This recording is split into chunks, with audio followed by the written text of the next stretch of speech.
Chapter 15. Over a dim rocky road in a northeasterly direction, our buggy moved on. I noticed that the road stayed at the edge of the foothills, but always inside of the river.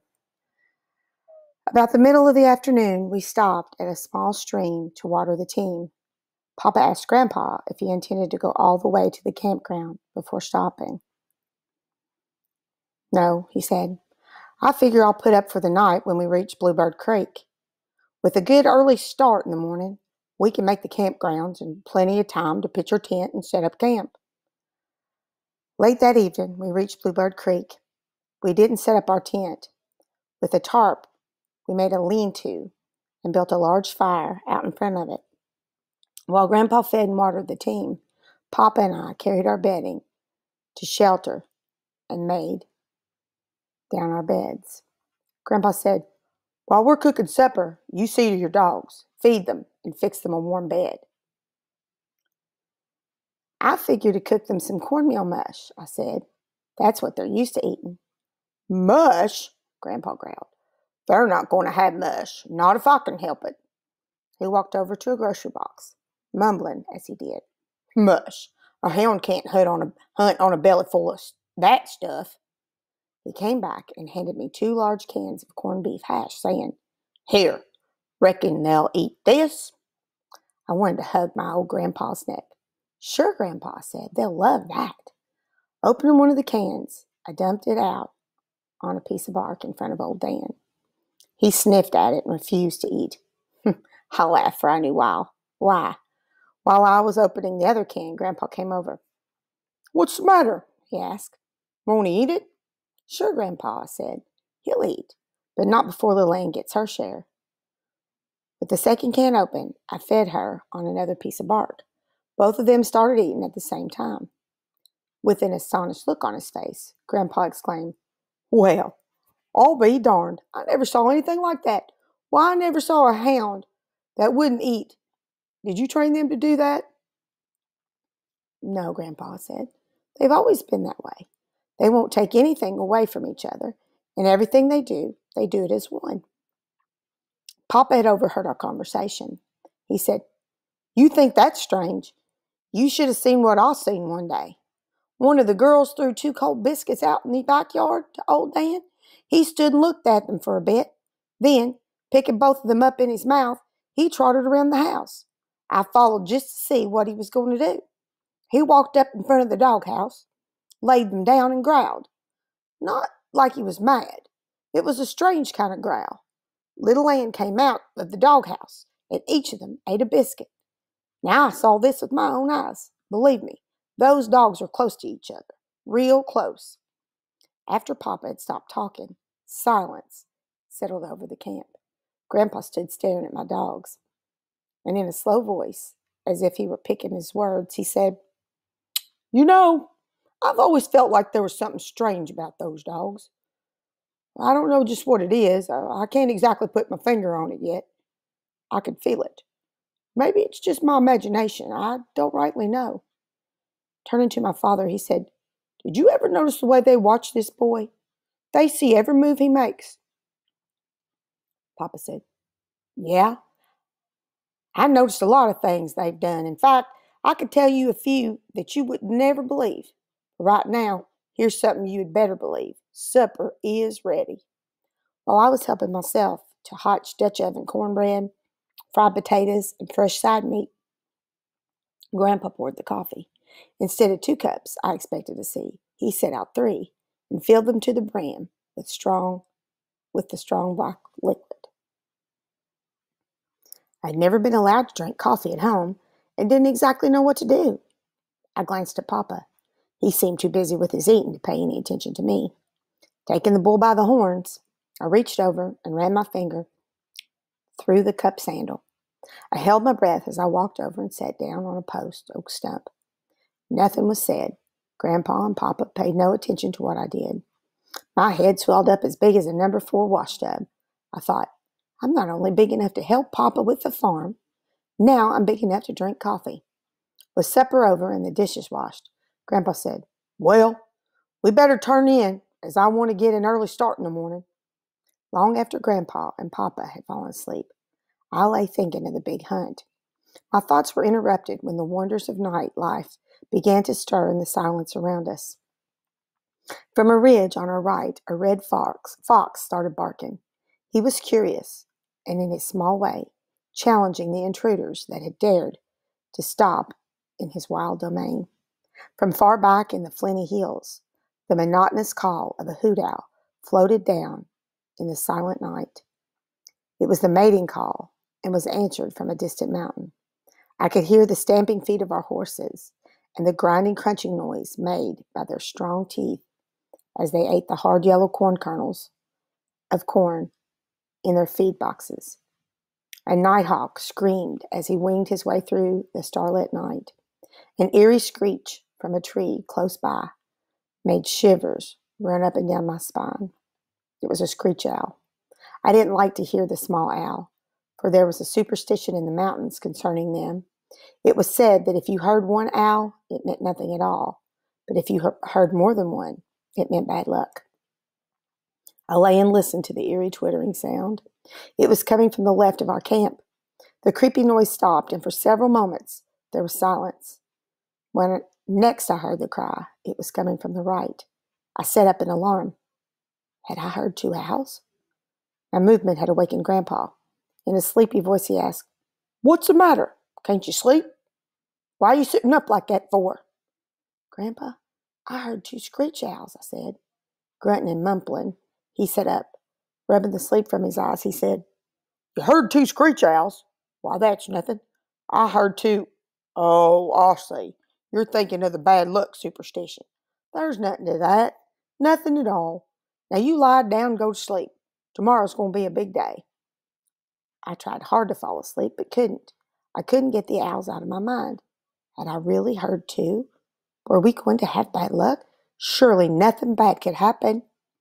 Not on such a wonderful hunt. I found peace in my mind by telling myself that the owl had changed trees. Yes, that was it. He had simply flown out of one tree to the other. The next morning, while having breakfast, Grandpa started kidding me about the screech owls. "Huh, I wish you could have caught one of those owls last night," he said. "We could have boiled him in our coffee pot. I've heard there's nothing like strong hoot owl coffee." "It wasn't a hoot owl, Grandpa," I said. "It was a screech owl. I don't know for sure if I heard one or two. It could have been just one." Pointing to a small red oak, I said, "I think the first time I heard him, he was over there. The next time, it was over in that direction. Maybe he changed trees. I sure hope so." Grandpa saw I was bothered. "You don't believe that hogwash superstition, do you? Bad luck? Bah, there's nothing to it." Papa laughed and said, "These mountains are full of that jinx stuff. If a man believed it all, he'd go crazy." The encouraging words from Papa and Grandpa helped me some, but there was still some doubt. It's hard for a young boy to completely forget things like that.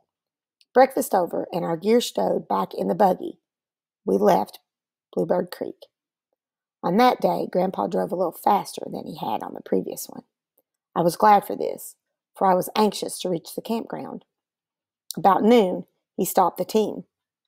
I heard him ask Papa, "Is this Black Fox Hollow?" "No," Papa said. "This is Waterfall. Black Fox is the next one over. Why?" "Well," Grandpa said, "there's supposed to be a white flag in the mouth of Black Fox. That's where we leave the road. The camp is in the river bottoms." By this time, I was so excited, I stood up in the buggy box so I could get a better view. "Maybe we ought to step them up a little," Grandpa said. "It's getting pretty late." Papa joined in with his loud laughter. "You just take it easy," he said. "We'll get there in plenty of time. Besides, these mares can't fly." "I saw the flag first." "There it is, Grandpa," I shouted. "Where?" he asked. "Over there, see, tied to that grapevine." As he left the main road, I heard Papa say, "Boy, look at all those tracks. Sure has been a lot of traveling on this road." "That smoke over there must be coming from the camps," Grandpa said. When we came in sight of the camp, I couldn't believe what I saw. I stared in amazement. I had never seen so many people at one gathering. Tents were spread out over an acre and a half of ground, all colors, shapes, and sizes. There were odd-looking cars, buggies, wagons, and saddle horses. I heard Grandpa say almost in a whisper, "I never knew there would be a lot of people here, but I never expected so many." I saw the astonished look on my father's face. Off to one side of the camp, under a large black gum tree, we set up our tent. I tied my dogs to the buggy and fixed a nice bed for them under it. After everything was taken care of, I asked if I could look around the camp. "Sure," Grandpa said. "Go any place you want to go, only don't get in anyone's way." I started walking through the large camp. Everyone was friendly. Once I heard a voice say, "That's a boy who owns the two little red hounds. I've heard they're pretty good." If my head gotten any bigger, I know I would have burst. I walked on as straight as a canebrake cane. I looked at the hounds. They were tied in pairs here and there. I had seen many coonhounds, but none that could equal these. There were red bones, blue ticks, walkers, and bloodhounds. I marveled at their beauty. All were spotlessly clean with slick and glossy coats. I saw the beautiful leather leashes and brass-studded collars. I thought of my dogs. They were tied with small cotton ropes and had collars made from old check-line leather. As I passed from one set of dogs to another, I couldn't help but wonder if I had a chance to win. I knew that in the veins of these hounds flowed the purest of breeded blood. No finer coonhounds could be found anywhere. They came from the Smoky Mountains of Tennessee, the Bayou country of Louisiana, the Red River bottoms of Texas, and the flinty hills of the Ozarks. Walking back through the camp, I could feel the cold fingers of doubt squeezing my heart. One look at my dogs drove all doubt away. In the eyes of little Ann, it just seemed I could read this message. "Don't worry, just wait. We'll show you." That night, Grandpa said, "Tomorrow, they'll have a contest for the best-looking hound. Which one are you going to enter?" I told him I didn't think I'd enter either one of my dogs. They were so little I didn't think they had a chance. Grandpa got all huffed up. He said, "It doesn't make any difference how little they are. They're coonhounds, aren't they?" I asked him if he had seen any of the other hounds. He said, "Yeah, I've seen them all. Sure, they're big and good dogs too, but it makes no difference. I don't care if your dogs are no bigger than a snuff can. You still have a chance. Now, which one are you going to enter?" I couldn't decide, I said. "I'll think it over tonight and let you know tomorrow." The next morning, when I stepped outside the tent, I saw men everywhere. They were combing and brushing their dogs and getting them pruned for the beauty contest. Beautiful combs and brushes were used to brush expensive oils into their glossy hair. Going over to my dogs, I stood and looked at them. I started to untie old Dan, but taking a closer look at him, I could see he could never win a beauty contest. His face and ears were a mass of old scars caused by the many fights with tough old coons and bobcats. I held his head in my hands and felt sorry for him, but loved him that much more. I looked at little Ann over and couldn't see any scars. I laughed because I knew why. She was too smart to walk right up in the face of a fight. She would wait until old Dan took a hold and then dart in. I untied her robe and walked her over to our tent. My father and grandfather were gone, no doubt. They were over in some tent visiting old friends and making new ones. Looking around to find something I could use to groom my dog, I saw Grandpa's open suitcase. There, right on top, was the very thing I needed: his beautiful bone-handled hairbrush and his ivory comb. Picking them up, I turned them over and over in my hand. Little Ann stood looking at me. Impulsively, I reached down and raked her from shoulder to hip with the brush. She seemed to like it. I knew I shouldn't do it, but I decided to use them. Knowing I had no oils, I got some butter from our grocery box. With the homemade butter and Grandpa's hair set, I brushed her until she shone. All the time I was grooming her, she tried to lick the butter from my hands. The job completed, I stepped back and inspected her. I was surprised at the change. Her short red hair glistened, and everyone was in perfect place.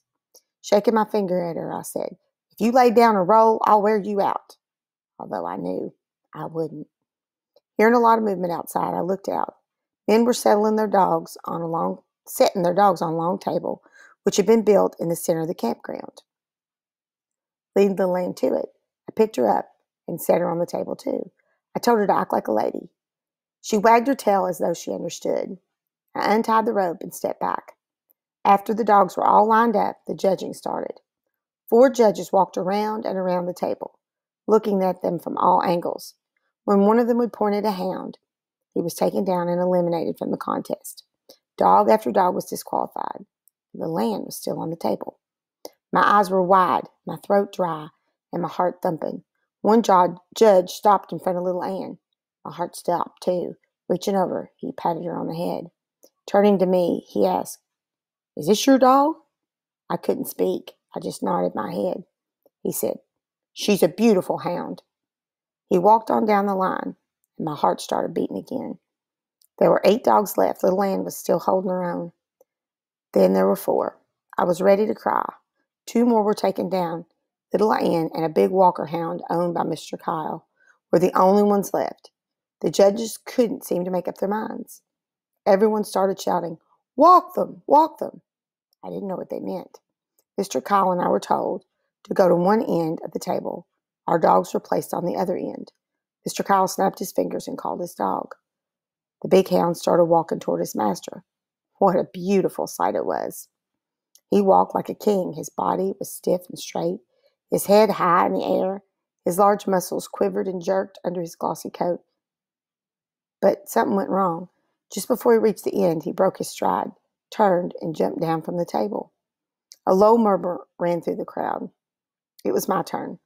3 times I tried to call little Ann, and words just wouldn't come out. My throat was too dry. My vocal cords refused to work.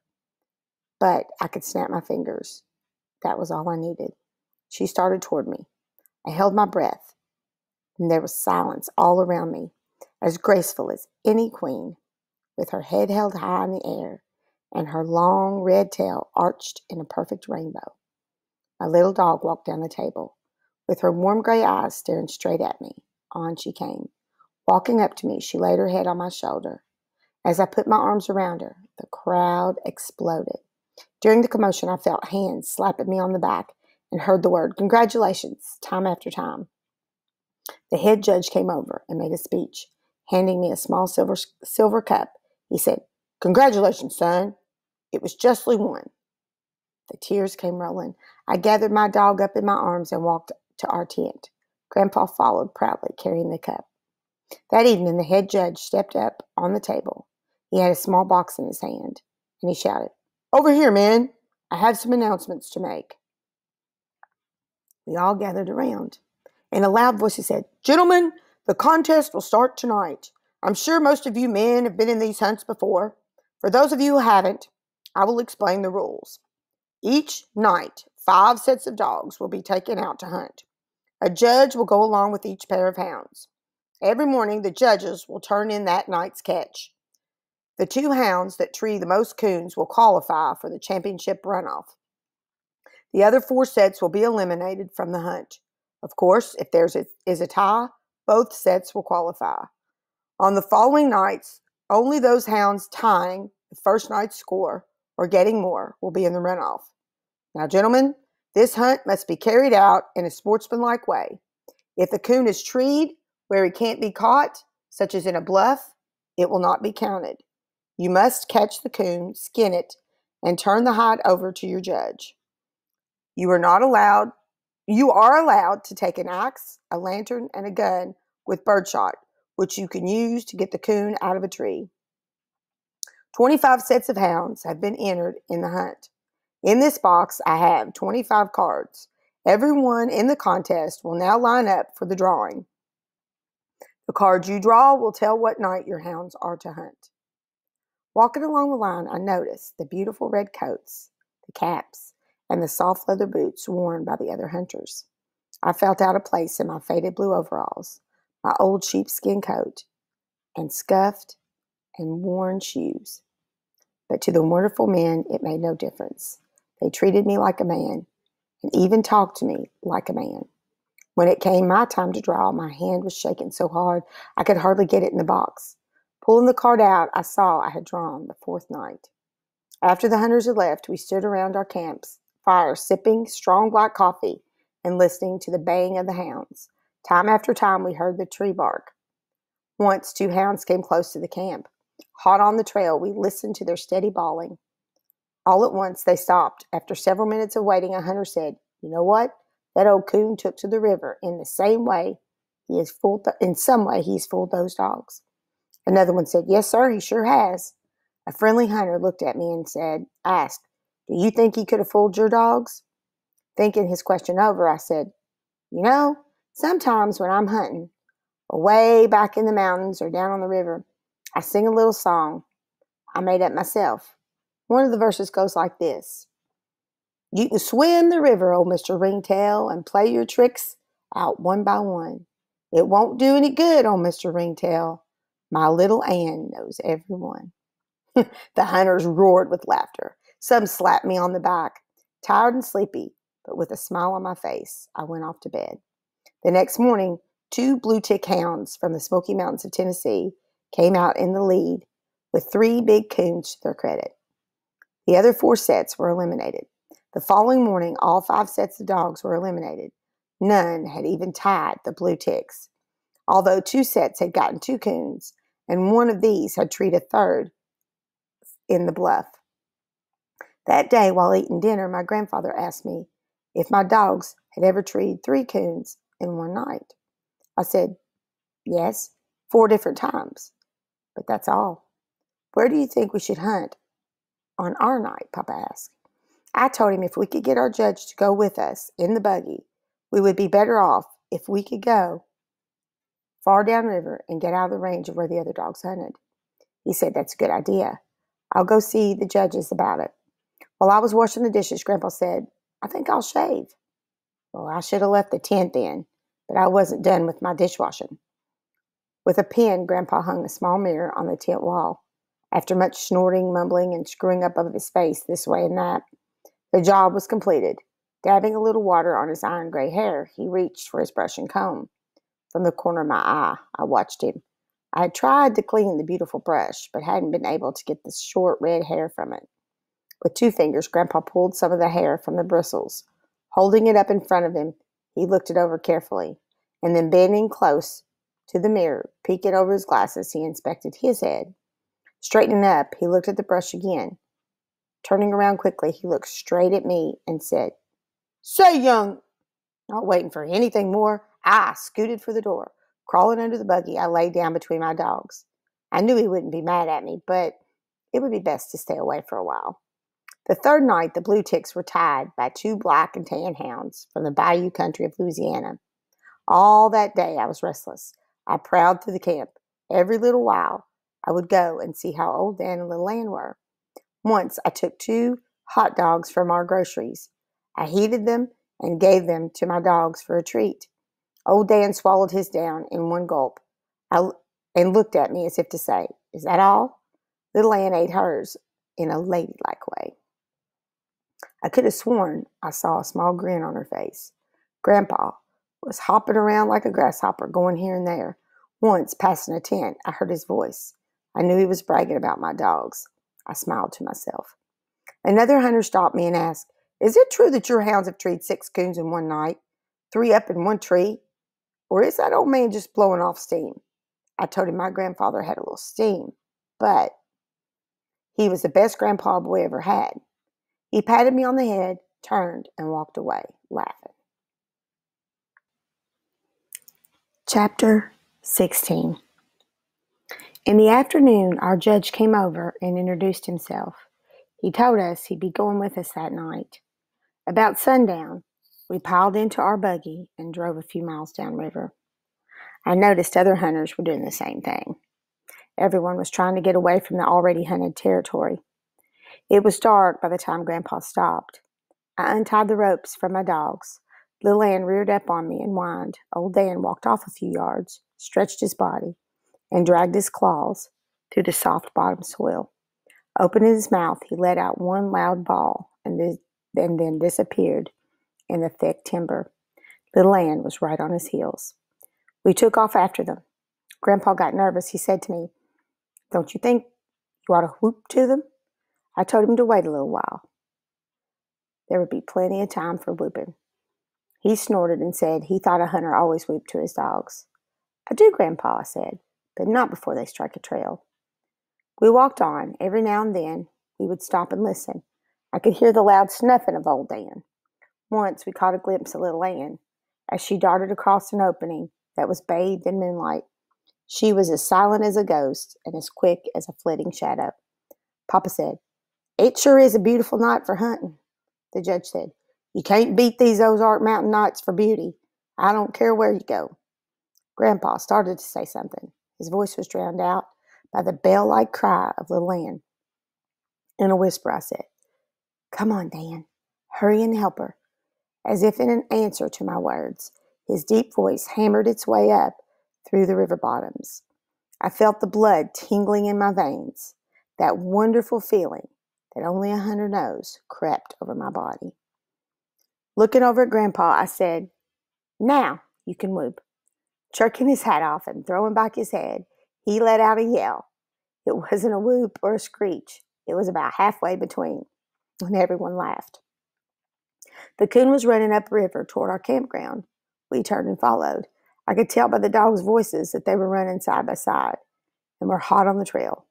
Closing my eyes, I could almost see them running, bodies stretched to their fullest length, legs pounding up and down, white steam rolling from their hot breath in the frosty night.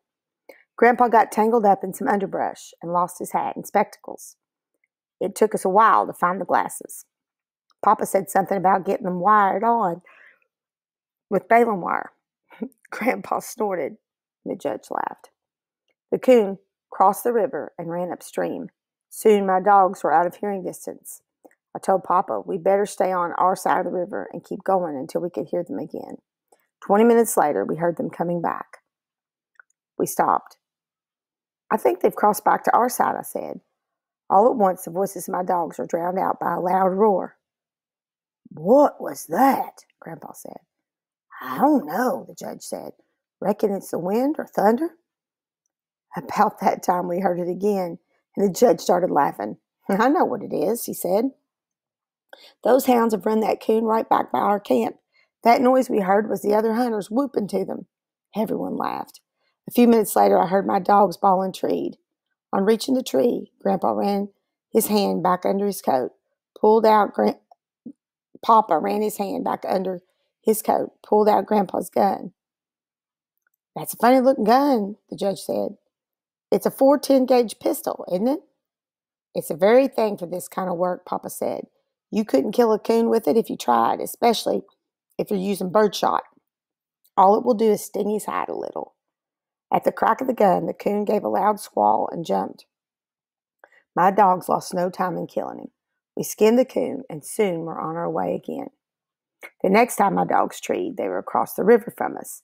Finding a little riffle, we pulled off our shoes and started across. Grandpa very gingerly started picking his way. His tender old feet moved from one smooth rock to another. Everything was fine until we reached midstream, where the current was much swifter. He stepped on a loose round rock. It rolled, and down he went. As the cold river water touched his body, he let out a yell that could have been heard for miles. He looked so funny, we couldn't keep from laughing. Papa and the judge helped him to his feet. Laughing every step of the way, we finally reached the other side. Grandpa kept going in his wet clothes until we reached the tree where my dogs were. After killing the coon, we built a large fire so Grandpa could dry his clothes. He'd get up as close to the fire as he could, turn this way and that. He looked so funny standing there with his long underwear steaming. I started rolling with laughter. He looked over at me and snapped, "What's so funny?" I said, "Nothing." "Well, why are you laughing?" he said. At this remark, Papa and the judge laughed until their eyes watered. Mumbling and grumbling, Grandpa said, "If you fellows were as cold as I am, you wouldn't be a-laughing." We knew we shouldn't be laughing, but we couldn't help ourselves. The judge looked at his watch. "It's after 3 o'clock, he said. "Do you think they'll tree another one?"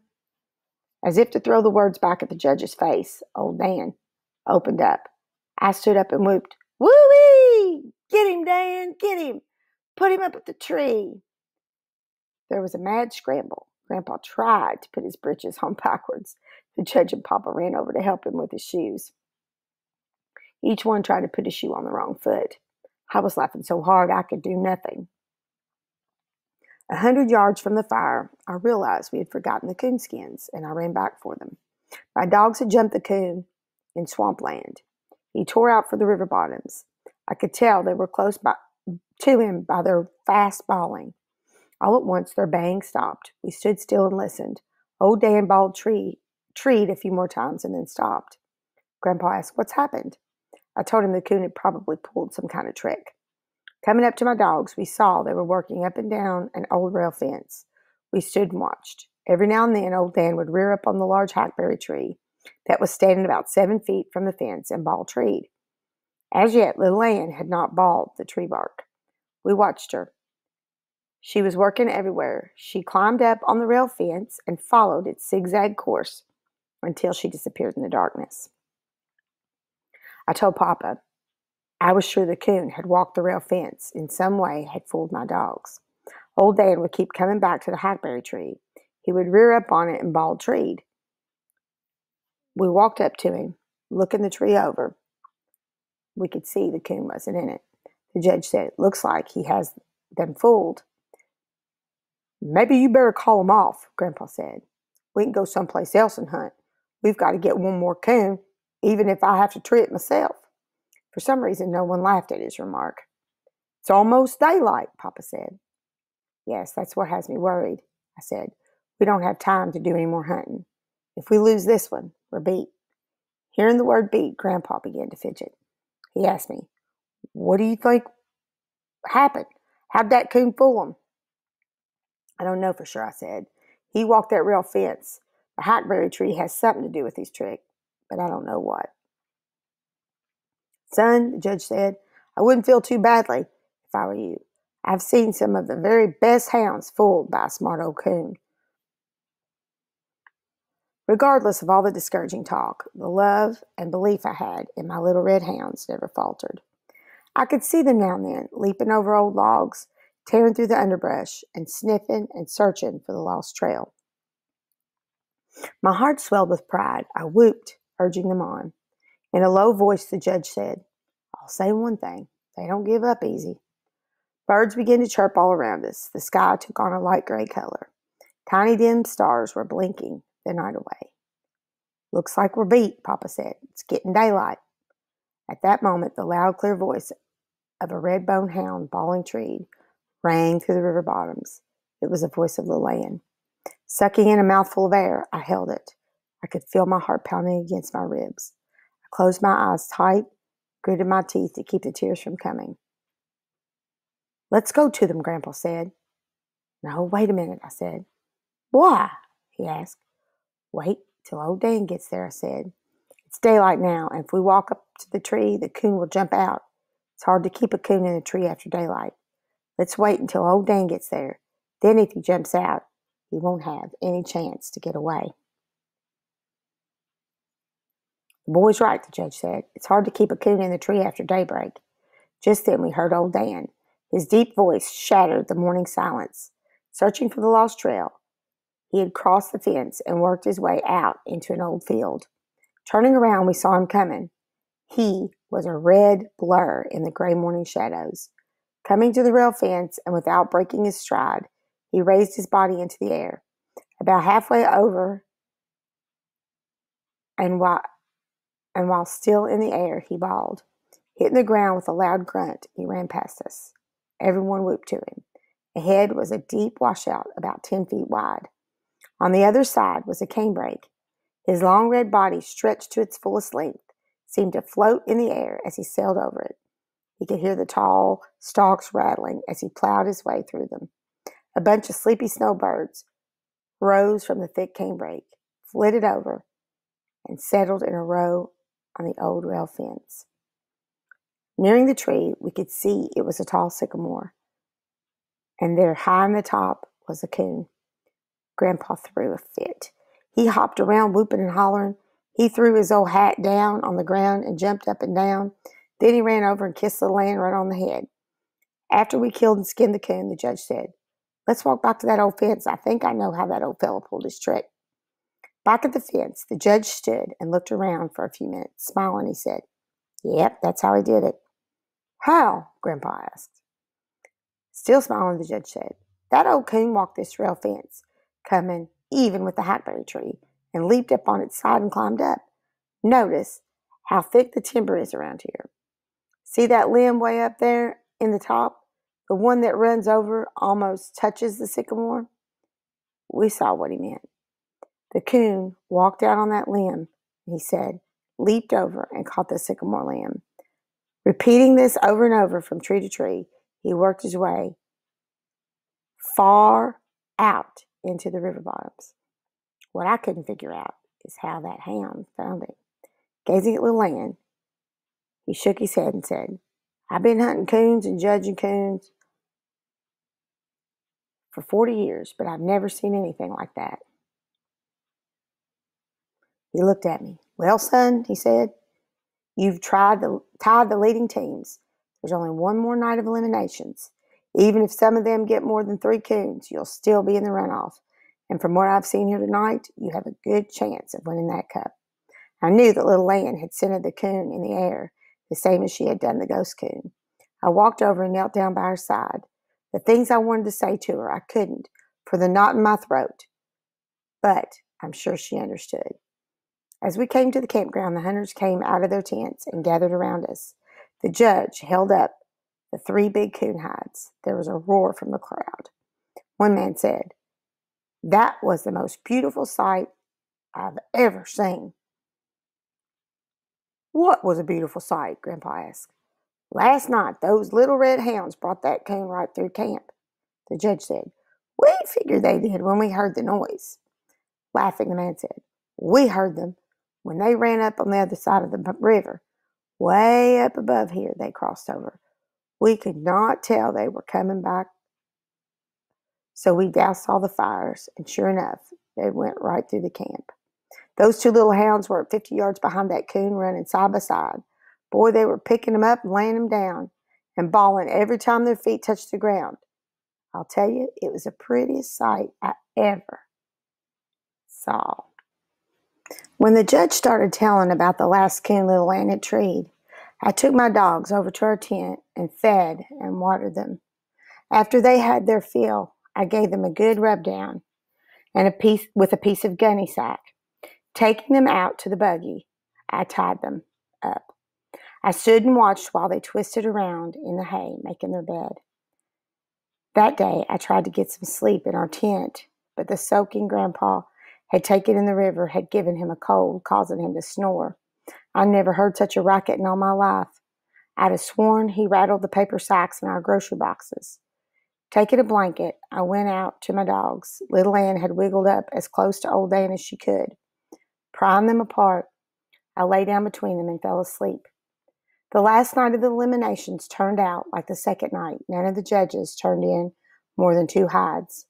That day about noon, the owners of the other winning teams and I were called for a conference with the head judge. He said, "Gentlemen, the eliminations are over. Only 3 sets of hounds were left for the runoff. The winner of tonight's hunt will receive the gold cup. If there's a tie for the championship, naturally, there will be another runoff." He shook hands with each of us and wished us good luck. Tension began to build up in the camp. Here and there, hunters were standing in small groups, talking. Others could be seen going in and out of the tents with rolls of money in their hands. Grandpa was the busiest one of all. His voice could be heard all over the camp. Men were looking at me and talking in low tones. I strutted like a turkey gobbler. That evening, while we were having supper, a hunter dropped by. He had a small box in his hand. Smiling, he said, "Everyone has agreed that we should have a jackpot for the winner. I've been picked to do the collecting." Grandpa said, "Well, you may as well leave it here now." Looking at me, the hunter said, "Son, I think almost every man in this camp is hoping you win it, but it's not going to be easy. You're going up against 4 of the finest hounds there are." Turning to my father, he said, "Did you know the 2 big Walker hounds have won 4 gold cups?" Very seriously, Papa said, "You know, I have 2 mules down on my place. One is almost as big as a barn, and the other one isn't much bigger than a jackrabbit. but that little mule can outpull that big one every time." Smiling, the hunter turned to leave. He said, "You could be right." Papa asked me again where I thought we should start hunting. I'd been thinking about this all day. I said, "You remember where we jumped the last coon in the swamp?" Papa said, "Yeah." "Well, the way I figure, more than one coon lives in that swamp," I said. "It's a good place for them. There are lots of crawfish and minnows in those potholes. If a hound jumps one there, he has a good chance to tree him." Papa asked why. "Well, it's a long way back to the river and about the same distance to the mountains," I said. "Either way he runs, a dog can get pretty close to him, and so he would have to take to a tree." That evening we climbed into Grandpa's buggy and headed for the swamp. It was dark by the time we reached it. Grandpa handed Papa his gun, saying, "You're getting me pretty good shot with this thing." "Well, I hope I get to shoot it a lot tonight," Papa said. Under my breath, I said, "I do too." After untying the ropes for my dogs, I held onto their collars for a minute, pulling them up close. I knelt down and whispered, "This is the last night. I know you'll do your best." They seemed to understand and tugged at their collars. When I turned them loose, they started for the timber. Just as they reached the dark shadows, they stopped and turned around and stared straight at me for an instant. The judge saw their strange actions. Laying a hand on my shoulder, he asked, "What did they say, son?" I said, "Nothing that anyone could understand, but I can feel that they know this hunt is important. They know it just as well as you or I." It was Little Ann who found the trail. Before the echo of her sharp cry had died away, Old Dan's deep voice floated out of the swamp. "Well, let's go," Papa said eagerly. "No, let's wait a minute," I said.